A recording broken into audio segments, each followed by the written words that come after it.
Pickman's Model by H.P. Lovecraft. You needn't think I'm crazy, Eliot.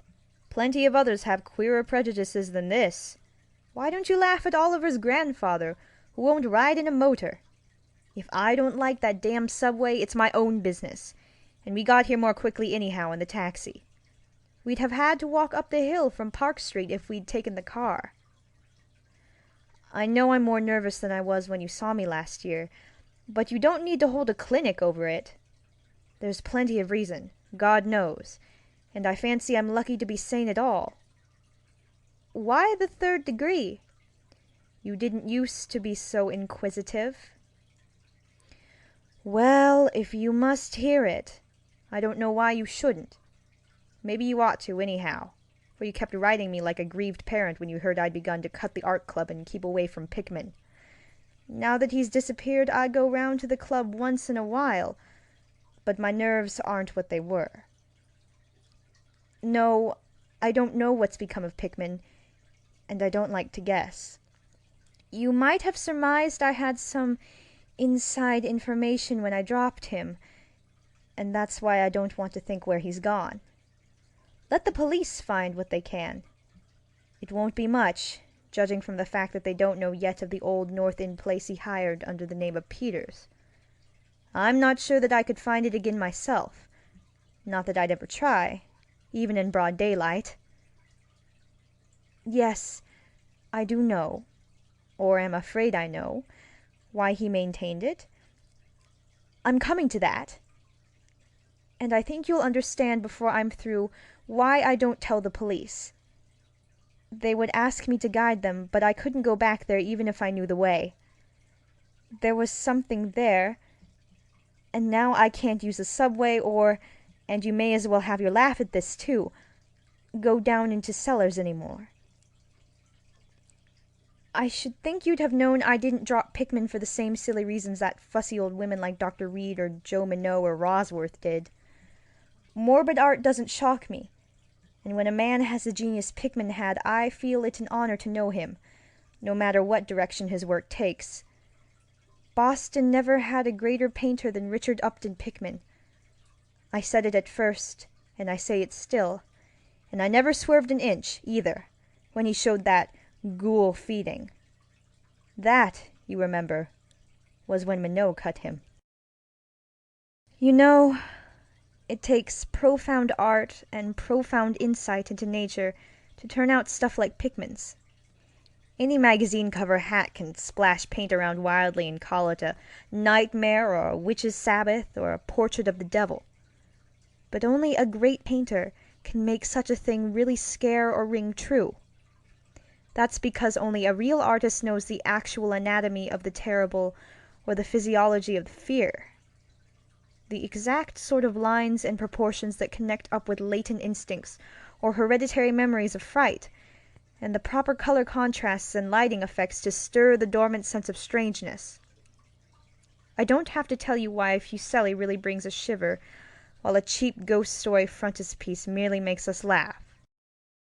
There's something those fellows catch, beyond life, that they're able to make us catch for a second. Doré had it, Syme has it, Angarola of Chicago has it, and Pickman had it as no man ever had it before, or, I hope to heaven, ever will again. Don't ask me what it is they see. You know, in ordinary art, there's all the difference in the world between the vital, breathing things drawn from nature or models and the artificial truck that commercial small fry reel off in a bare studio by rule. Well, I should say that the really weird artist has a kind of vision which makes models, or summons up what amounts to actual scenes from the spectral world he lives in.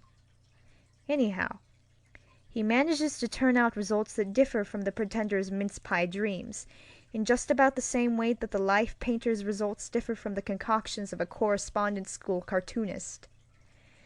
If I had ever seen what Pickman saw— But no. Here, let's have a drink before we get any deeper.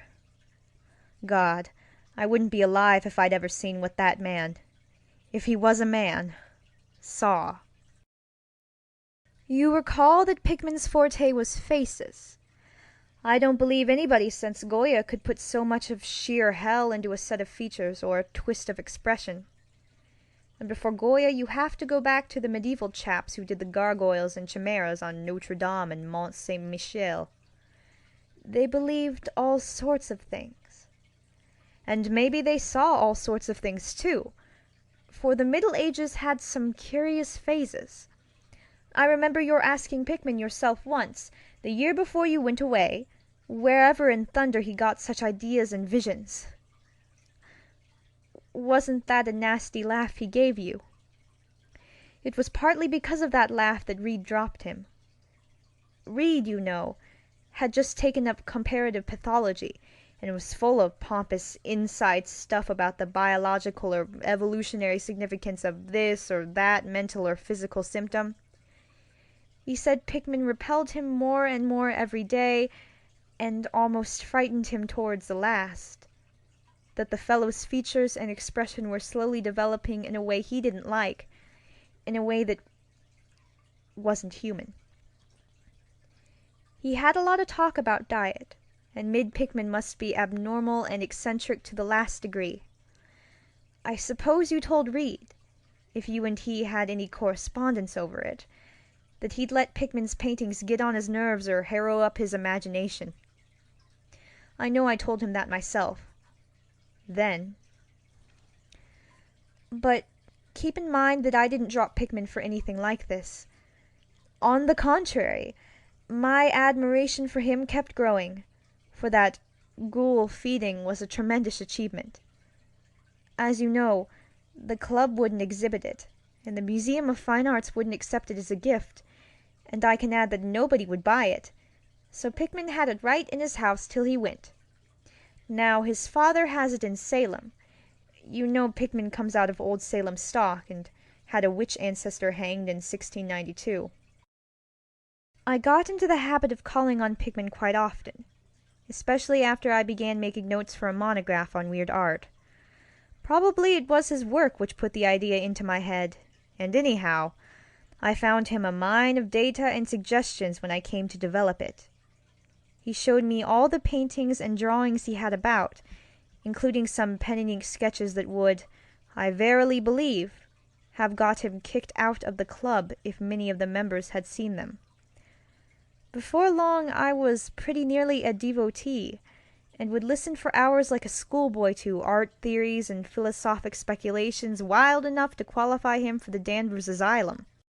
My hero worship, coupled with the fact that people generally were commencing to have less and less to do with him, made him get very confidential with me.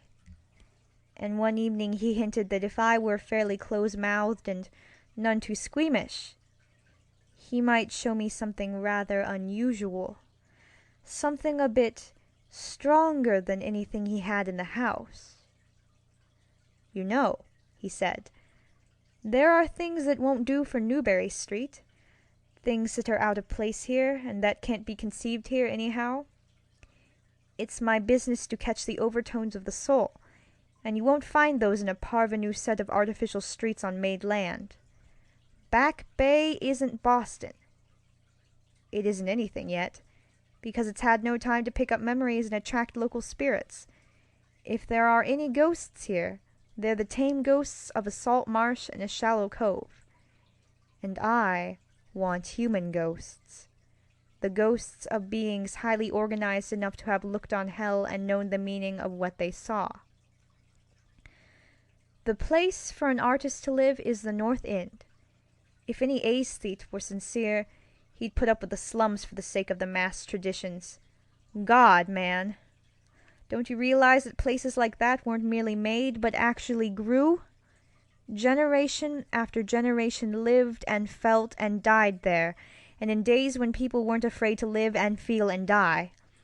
Don't you know there was a mill on Copp's Hill in 1632, and that half the present streets were laid out by 1650? I could show you houses that have stood 2 centuries, and a half, and more. Houses that have witnessed what would make a modern house crumble into powder. What do moderns know of life and the forces behind it? You call the Salem witchcraft a delusion, but I'll wager my 4 times great-grandmother could have told you things. They hanged her on Gallows Hill, with Cotton Mather looking sanctimoniously on. Mather, damn him, was afraid somebody might succeed in kicking free of this accursed cage of monotony. I wish someone had laid a spell on him or sucked his blood in the night. I can show you a house he lived in, and I can show you another one he wasn't afraid to enter in spite of all his fine, bold talk. He knew things he didn't dare put into that stupid Magnalia or the puerile wonders of the invisible world. Look here. Do you know that the whole North End once had a set of tunnels that kept certain people in touch with each other's houses, and the burying ground, and the sea? Let them prosecute and persecute above ground. Things went on every day that they couldn't reach, and voices laughed at night that they couldn't place. Why, man, out of 10 surviving houses built before 1700 and not moved since, I'll wager that in 8 I can show you something queer in the cellar. There's hardly a month that you don't read of workmen finding bricked-up arches and wells leading nowhere in this or that old place as it comes down. You could see one near Henchman Street from the elevated last year. There were witches and what their spells summoned, pirates and what they brought in from the sea, smugglers, privateers, and I tell you, people knew how to live, and how to enlarge the bounds of life, in the old time. This wasn't the only world a bold and wise man could know. Faugh! And to think of today in contrast, with such pale pink brains that even a club of supposed artists gets shudders and convulsions if a picture goes beyond the feelings of a Beacon Street tea table. The only saving grace of the present is that it's too damn stupid to question the past very closely. What do maps and records and guidebooks really tell of the North End? Bah! At a guess, I'll guarantee to lead you to 30 or 40 alleys and networks of alleys north of Prince Street that aren't suspected by 10 living beings outside of the foreigners that swarm them. And what do those Dagos know of their meaning? No, Thurber. These ancient places are dreaming gorgeously and overflowing with wonder and terror and escapes from the commonplace, and yet there's not a living soul to understand or profit by them. Or rather, there's only one living soul, for I haven't been digging around in the past for nothing. See here, you're interested in this sort of thing. What if I told you that I've got another studio up there, where I can catch the night spirit of antique horror and paint things that I couldn't even think of in Newbury Street? Naturally, I don't tell those cursed old maids at the club, with Reed, damn him, whispering even as it is that I'm a sort of monster bound down the toboggan of reverse evolution. Yes, Thurber, I decided long ago that one must paint terror as well as beauty from life. So I did some exploring in places where I had reason to know terror lives. I've got a place that I don't believe 3 living Nordic men besides myself have ever seen. It isn't so very far from the elevated as distance goes, but it's centuries away as the soul goes. I took it because of the queer old brick well in the cellar, one of the sort I told you about. The shack's almost tumbling down so that nobody else would live there, and I hate to tell you how little I pay for it. The windows are boarded up, but I like that all the better, since I don't want daylight for what I do. I paint in the cellar, where the inspiration is thickest, but I've other rooms furnished on the ground floor. A Sicilian owns it, and I've hired it under the name of Peters. Now, if you're game, I'll take you there tonight. I think you'd enjoy the pictures, for, as I said, I've let myself go a bit there. It's no vast tour. I sometimes do it on foot, for I don't want to attract attention with a taxi in such a place. We can take the shuttle at the South Station for Battery Street, and after that the walk isn't much. Well, Elliot, there wasn't much for me to do after that harangue but to keep myself from running instead of walking for the first vacant cab we could sight. We changed to the elevated at the South Station, and at about 12 o'clock had climbed down the steps at Battery Street and struck along the old waterfront past Constitution Wharf. I didn't keep track of the cross streets, and I can't tell you yet which it was we turned up, but I know it wasn't Greenough Lane. When we did turn, it was to climb through the deserted length of the oldest and dirtiest alley I ever saw in my life, with crumbling-looking gables, broken small-paned windows, and archaic chimneys that stood out half-disintegrated against the moonlit sky. I don't believe there were 3 houses in sight that hadn't been standing in Cotton Mather's time. Certainly I glimpsed at least 2 with an overhang, and once I thought I saw a peaked roofline of the almost forgotten pre-gambrel type, though antiquarians tell us there are none left in Boston. From that alley, which had a dim light, we turned to the left into an equally silent and still narrower alley with no light at all, and in a minute made what I think was an obtuse angled bend towards the right in the dark.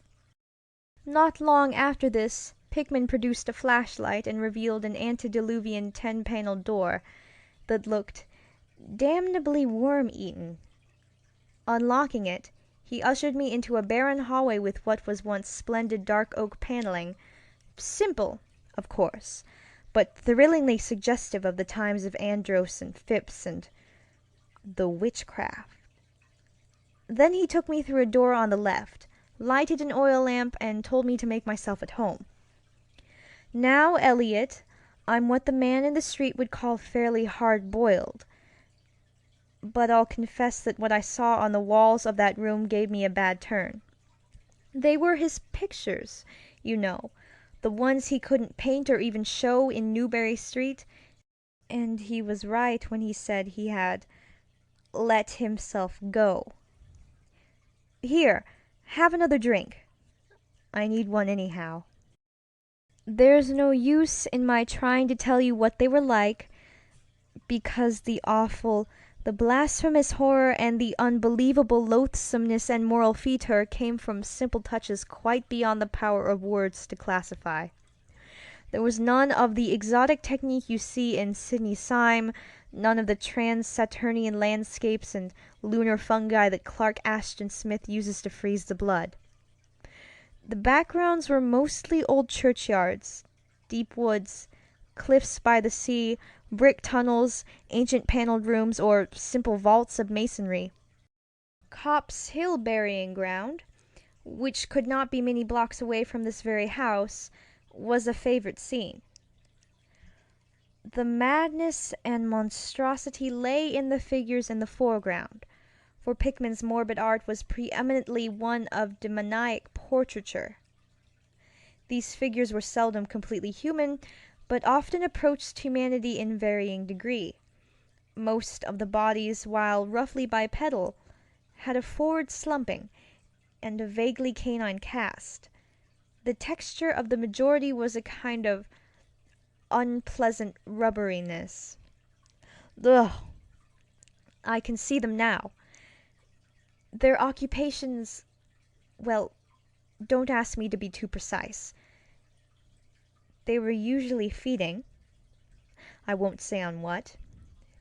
They were sometimes shown in groups in cemeteries or underground passages, and often appeared to be in battle over their prey, or rather, their treasure trove. And what damnable expressiveness Pickman sometimes gave the sightless faces of this charnel booty. Occasionally, the things were shown leaping through open windows at night, or squatting on the chests of sleepers, worrying at their throats. One canvas showed a ring of them baying about a hanged witch on Gallows Hill, whose dead face held a close kinship to theirs. But don't get the idea that it was all this hideous business of theme and setting which struck me faint. I'm not a 3-year-old kid, and I'd seen much like this before. It was the faces, Eliot, those accursed faces, that leered and slavered out of the canvas with the very breath of life. By God, man, I verily believe they were alive. That nauseous wizard had waked the fires of hell in pigment, and his brush had been a nightmare-spawning wand. Give me that decanter, Eliot. There was one thing called the lesson, heaven pity me, that I ever saw it. Listen. Can you fancy a squatting circle of nameless dog-like things in a churchyard teaching a small child how to feed like themselves? The price of a changeling, I suppose. You know the old myth about how the weird people leave their spawn in cradles in exchange for the human babes they steal. Pickman was showing what happens to those stolen babes, how they grow up, and then I began to see a hideous relationship in the faces of the human and non-human figures. He was, in all his gradations of morbidity between the frankly non-human and the degradedly human, establishing a sardonic linkage and evolution. The dog things were developed from mortals. And no sooner had I wondered what he made of their own young as left with mankind in the form of changelings, that my eye caught a picture embodying that very thought. It was that of an ancient Puritan interior, a heavily beamed room with lattice windows, a settle, and clumsy 17th century furniture, with the family sitting about while the father read from the scriptures. Every face but one showed nobility and reverence, but that one reflected the mockery of the pit. It was that of a young man in years, and no doubt belonged to a supposed son of that pious father, but in essence it was the kin of the unclean things.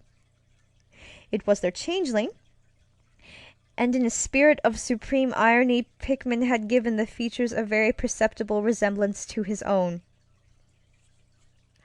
By this time, Pickman had lighted a lamp in an adjoining room and was politely holding open the door for me, asking me if I would care to see his modern studies. I hadn't been able to give him much of my opinions. I was too speechless with fright and loathing, but I think he fully understood and felt highly complimented. And now I want to assure you again, Eliot, that I'm no mollycoddle to scream at anything which shows a bit of departure from the usual. I'm middle-aged and decently sophisticated, and I guess you saw enough of me in France to know I'm not easily knocked out. Remember, too, that I'd just about recovered my wind and gotten used to those frightful pictures, which turned colonial New England into a kind of annex of hell. Well, in spite of all this, the next room forced a real scream out of me, and I had to clutch at the doorway to keep from keeling over.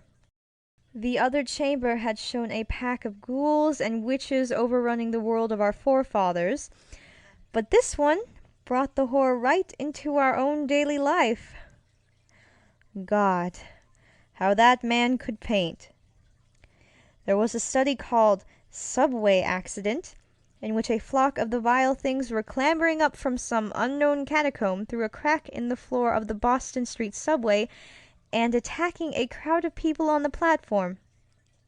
Another showed a dance on Copp's Hill among the tombs with the background of today. Then there were any number of cellar views with monsters creeping in through holes and rifts in the masonry and grinning as they squatted behind barrels or furnaces and waited for their first victim to descend the stairs.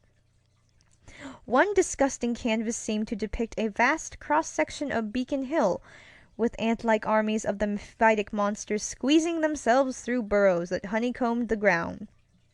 Dances in the modern cemeteries were freely pictured, and another conception somehow shocked me more than all the rest, a scene in an unknown vault, where scores of the beasts crowded around one who had a well-known Boston guidebook and was evidently reading aloud. All were pointing to a certain passage, and every face seemed so distorted with epileptic and reverberant laughter that I almost thought I heard the fiendish echoes. The title of the picture was Holmes, Lowell, and Longfellow Lie Buried in Mount Auburn. As I gradually steadied myself and got readjusted to this second room of deviltry and morbidity, I began to analyze some of the points in my sickening loathing. In the first place, I said to myself, these things repelled because of the utter inhumanity and callous crudity they showed in Pickman. The fellow must be a relentless enemy of all mankind to take such glee in the torture of brain and flesh and the degradation of the mortal tenement. In the second place, they terrified me because of their very greatness. Their art was the art that convinced. When we saw the pictures, we saw the demons themselves and were afraid of them. And the queer part was that Pickman got none of his power from the use of selectiveness or bizarrerie. Nothing was blurred, distorted, or conventionalized. Outlines were sharp and lifelike, and details were almost painfully defined. And the faces. It was not any mere artist's interpretation that we saw. It was pandemonium itself, crystal clear in stark objectivity. That was it, by heaven! The man was not a fantasist or romanticist at all. He did not even try to give us the churning, prismatic ephemera of dreams, but coldly and sardonically reflected some stable, mechanistic, and well-established horror, world which he saw fully, brilliantly, squarely, and unfalteringly. God knows what that world can have been, or where he ever glimpsed the blasphemous shapes that loped and trotted and crawled through it. But whatever the baffling source of his images, one thing was plain. Pickman was, in every sense, in conception and in execution, a thorough, painstaking, and almost scientific realist. My host was now leading the way down the cellar to his actual studio, and I braced myself for some hellish efforts among the unfinished canvases.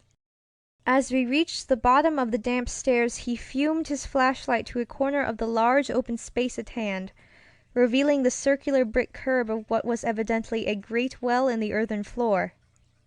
We walked nearer, and I saw that it must be 5 feet across, with walls a good foot thick and some 6 inches above the ground level. Solid work of the 17th century, or I was much mistaken. That, Pickman said, was the kind of thing he had been talking about, an aperture of the network of tunnels that used to undermine the hill. I noticed idly that it did not seem to be bricked up, and that a heavy disk of wood formed the apparent cover. Thinking of the things this well must have been connected with, if Pickman's wild hints had not been mere rhetoric, I shivered slightly, then turned to follow him up a step and through a narrow door into a room of fair size, provided with a wooden floor and furnished as a studio. An acetylene gas outfit gave the light necessary for work. The unfinished pictures on easels or propped against the walls were as ghastly as the finished ones upstairs, and showed the painstaking methods of the artist. Scenes were blocked out with extreme care, and penciled guidelines told of the minute exactitude which Pickman used in getting the right perspective and proportions. The man was great. I say it even now, knowing as much as I do. A large camera on a table excited my notice, and Pickman told me that he used it in taking scenes for backgrounds, so that he might paint them from photographs in the studio instead of carting his outfit around the town for this or that view. He thought a photograph quite as good as an actual scene or model for sustained work, and declared he employed them regularly. There was something very disturbing about the nauseous sketches and half-finished monstrosities that leered round from every side of the room, and when Pickman suddenly unveiled a huge canvas on the side away from the light, I could not for my life keep back a loud scream. The second I had emitted that night.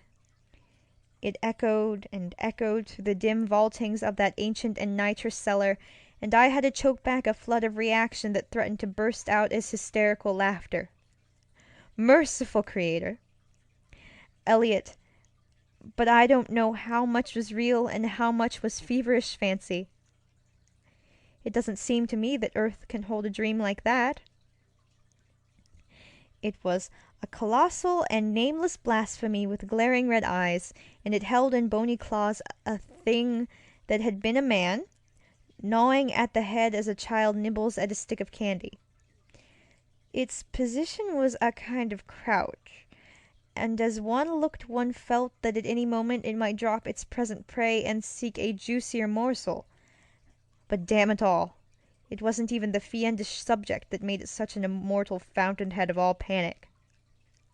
Not that, nor the dog face with its pointed ears, bloodshot eyes, flat nose, and drooling lips. It wasn't the scaly claws, nor the mold-caked body, nor the half-hooved feet, none of those, though any of them might well have driven an excitable man to madness. It was the technique, Eliot, the cursed, the impious, the unnatural technique. As I am a living being, I never elsewhere saw the actual breath of life so fused into a canvas.